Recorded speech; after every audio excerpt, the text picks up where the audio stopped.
Hey guys, it's Sarah from Just My Typewriter, and by now you probably know that I love typewriters. So I started typewriter collecting in about 2018. It has now been 5 years of collecting typewriters, and I currently have about 27 in my collection, and a Type-a-tune. Now in a video I made last year, I talked about how I went about 6 months between buying typewriters in 2022. As I'm filming this right now, it's been almost 7 months since I purchased my last typewriter. And what I found is as I get further into collecting, I have these preferences for what I'm looking for in a machine, and if I'm going to put time into repairing a machine with my more busy schedule, I want to make sure it's something I actually am really interested in doing or am really passionate about. And a lot of things have just kind of changed as I look at how I collect typewriters. When I started, I was getting a couple typewriters a month. I went for a year where I got at least 2 typewriters every month, and I was learning so much. I was so excited. The typewriter market was a little bit more saturated and prices were a little bit lower where I was living, so I could go into an antique store or an estate sale and buy a typewriter for $5, $15, $20, and I had no problem kind of picking up a lot of typewriters as I went.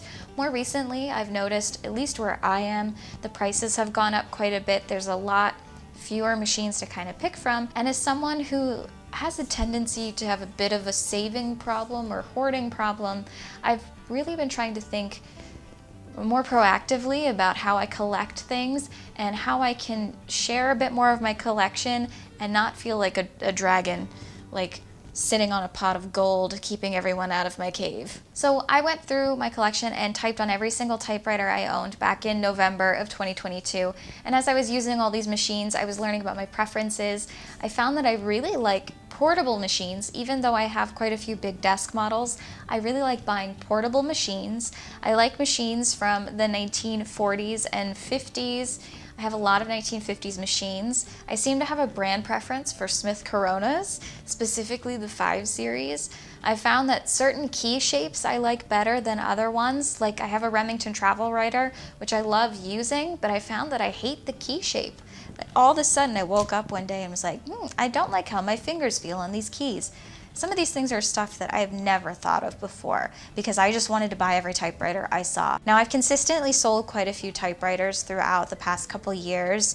2 years ago I sold 10 typewriters. Last year I sold about 11. I have always looked at my collection as more of a fostering sort of situation where I pick up these lost little typewriters, I clean them and I fix them, and then I get to send them to their forever homes. Some of the typewriters in my collection are forever typewriters, ones that I have family connections to or machines that have been given to me. Machines that I received from my mentor, anything that has a really special connection to me, those are my forever typewriters and they're never going anywhere. But a lot of the typewriters in my collection are also ones that I've just kind of picked up along the way. I don't always love everything about them or how they're typing, or sometimes they're machines that I love and I just don't gravitate toward using very often. And recently I had a friend of mine who I worked with at Red Flag Poetry, which I'll link down below. It's a poetry project that I was really involved in and loved for a few years. He recently texted me asking me about the FreeWrite, which is a modern device which allows you to write without internet connection. And the idea is it's kind of like writing on a typewriter, but in a computer format. He asked me if it was, worth even trying. He wasn't sure if it was a gimmick or not. And I explained my thought process behind it. And I said, well, it'd be cheaper to get a typewriter if you really wanted to disconnect as you're writing as opposed to spending money on a FreeWrite. And I sat with that concept in my brain for a couple of days, and eventually I decided to text him back and say, hey, I'd like to send you a typewriter because you're a writer and you're interested in this process of disconnecting from your device as you're writing. I have quite a few typewriters and I don't need all of them. So I decided to look through my collection and find a typewriter that would fit him best and send it to him. So as I was looking at my collection, my eyes fell upon my Wizard TrueType, which is a Brother machine. Now I love Brother typewriters. I really like how they type, and I also really love how this machine types. I've had it for a few years. I picked it up in an estate sale for maybe $15 or $20. It was a little rough when I got it. I actually cleaned this typewriter in my Simple Green cleaning video. It had a ton of tar on the keys from somebody who was smoking and using it. So I cleaned all of that off of the machine. and I used it for a while, but when I moved, I put it in its case, a little ultra portable case, and it just never made it out of its case here in my new home. It just always sat over here in this corner on a stack of other cases. It was the only typewriter, besides some of my electrics, that I never took out of the case. And with that in mind, and knowing that I had someone in my life who was interested in maybe looking at a typewriter, I decided to go ahead and send him this Wizard TrueType. So before I sent this machine to my friend, I wanted to go through the process to make sure it was all ready to go. So I did a quick type test of it to make sure everything was working. I also did another quick little simple green clean to the external pieces of this machine. I spot checked the keys again to make sure that they were still creamy colored. They weren't white because I didn't do the developer method on them, but they weren't as yellow as they were when I got them. And another thing that I'd had trouble with on this machine when I first got it is that the top cover plate was kind of loose. There's these two little pegs on it that hold it into the top of the typewriter where there are two holes and it slots in, but there should be some rubber washers or bumpers there around those holes to hold that plate in place. And rubber on machines can melt over time or corrode, and over time those little rubber washers just kind of disappeared on this typewriter, so the top cover would shake around in that area a little bit, and every time I'd press the L key it would get caught on that top cover. So what I did was, for a while I just kind of patched it over using some foot pads to hold it in place, but I wanted to do something a little bit more permanent before sending it off to its forever home.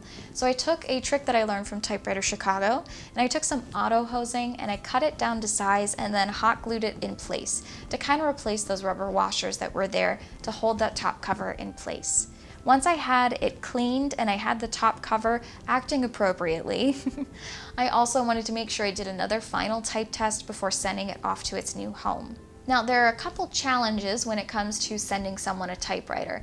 The first is that you don't really know if they know how to use a typewriter, and the second is if you have to ship it somewhere. Now, I have shipped 2 typewriters and I have received a couple Barbie machines and 1 typewriter in shipping, and I've been lucky on all fronts when I receive machines, and thank goodness, because I don't think I could handle the emotional stress of a machine damaged in transit. But I know a lot of people have trouble shipping typewriters or receiving typewriters damaged in shipping, which is why I tend to only ship ones that I can really compactly put in bubble wrap and know are going to be safe, which is why I typically go with ultra portables or lightweight portables when I'm shipping something. So I wanted to make sure that I was protecting this machine when I was shipping it out to my friend. One thing you can do to protect a typewriter when shipping is to make sure that it is locked in place, or that the carriage isn't going to travel inside the box or case and damage both your platen knobs and the inside of the case or box. So what I like to do is set my margins to center. This keeps your carriage locked in place. If it also has a carriage lock, I'd also engage that. I usually do both just in case it slips off of the lock. The other thing on this typewriter specifically was that you could push down the carriage return arm to lock it on the other side. So I also did that. And then I bubble wrapped the back carriage portion of this machine, because to me that's where the biggest issues can happen. So I bubble wrapped the platen knobs inside the case that it came in, so I knew there wasn't going to be any movement in there. You want to reduce any space where it can move inside the case or box. So I packaged the typewriter itself in bubble wrap and then put that in its case, which I zipped shut with a zipper that I had fixed myself using my embroidery needle. And then I also wrapped the case in bubble wrap. And when I put that in the box, I also wanted to reduce any space inside the box from letting it run around or knock around into the sides. That's where you get into trouble when shipping a typewriter, is any open space where it can slide inside that box. So I heavily packaged the box with bubble wrap, with newspaper, with air bubbles that I had saved from things that had been sent to me. I wanted to make sure that everything in there was really packaged carefully. I also included a note and a brand new ribbon so that he was ready to go whenever he wanted to use his typewriter. Another thing that I find when I'm sending a typewriter to someone, or even selling a typewriter to a new typewriter user, is that there's kind of a learning curve when it comes to typewriters. And I do have a Typewriter 101 series here on this YouTube channel, so if you want to learn how to use your typewriter, typewriter anatomy, how to buy a typewriter, typefaces, all that stuff, I do have some videos here on this channel that are really helpful guides for that. But some people don't know how to even Google what they don't know what to do on a typewriter, so I wanted to make kind of a user manual for this machine specifically. Before I packaged up this typewriter, I took some photos of some of the typical keys and tricks and tips on this machine, and then I put them into a PDF that I emailed to my friend. So what I did was I showed him how the margins worked and where the lock was, so that when he opened his typewriter, he wasn't confused by the margins being in center and his typewriter not moving. I also showed him how to use the backspace and the margin release key, which can also be confusing sometimes when using a typewriter. I explained how the carriage return arm works. I can't tell you how many times I've shown someone a typewriter and one of their first questions is, how do I enter? So I showed him how the carriage return arm worked. I also showed him how spacing worked and a couple other levers there on the top of the machine. I included a link to my 101 ribbon video and to my typewriter anatomy video, just to give him the best possible chance at going through that learning curve kind of on a quicker basis, so that he could be up and running with his typewriter the day that he got it. So I shipped out my typewriter, I sent him that PDF, and a few days later he got that typewriter, was able to unpack it at home. It arrived perfectly safe and in good condition, and he was able to start using his typewriter that night. It sounds silly, I know, and it sounds too emotional when I talk about finding the right place for a typewriter to go, but as somebody who loves antiques and has had some experience repairing things that are old, my car is 27 years old and she falls apart every 6 months, and every 6 months we put a new part on her or we fix it with duct tape. But there is something to be said about the craft of taking something old and keeping it running. A lot of things that are made with, modern technology or in a modern consumer market are hard to fix on your own. They're not designed to be tinkered with or replaced. They make some of those processes kind of more difficult, so that you always have to upgrade to the next version. And that's something that I've always really liked about typewriters or older things, is that they are designed to be fixed and repaired and taken care of. And if you take great care of your typewriter and you don't put any oil in the segments and you replace the ribbons and you keep dust out of your machine, it's going to last you a really, really long time.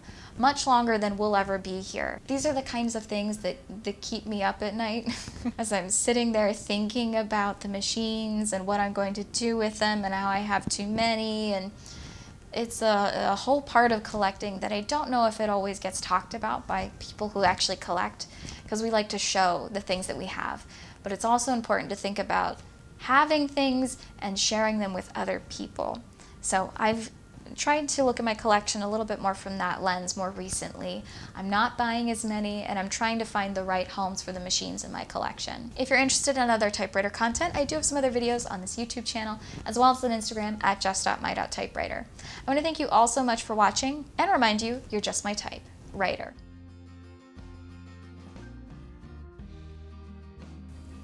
The kicker in realizing that this was the perfect machine for this person is that this typewriter is named Gandalf, or at least when I bought it, I named it Gandalf. And one of his daughters is named after a Lord of the Rings character. So I couldn't not do it. It was like kismet. It was the exact right situation for that typewriter.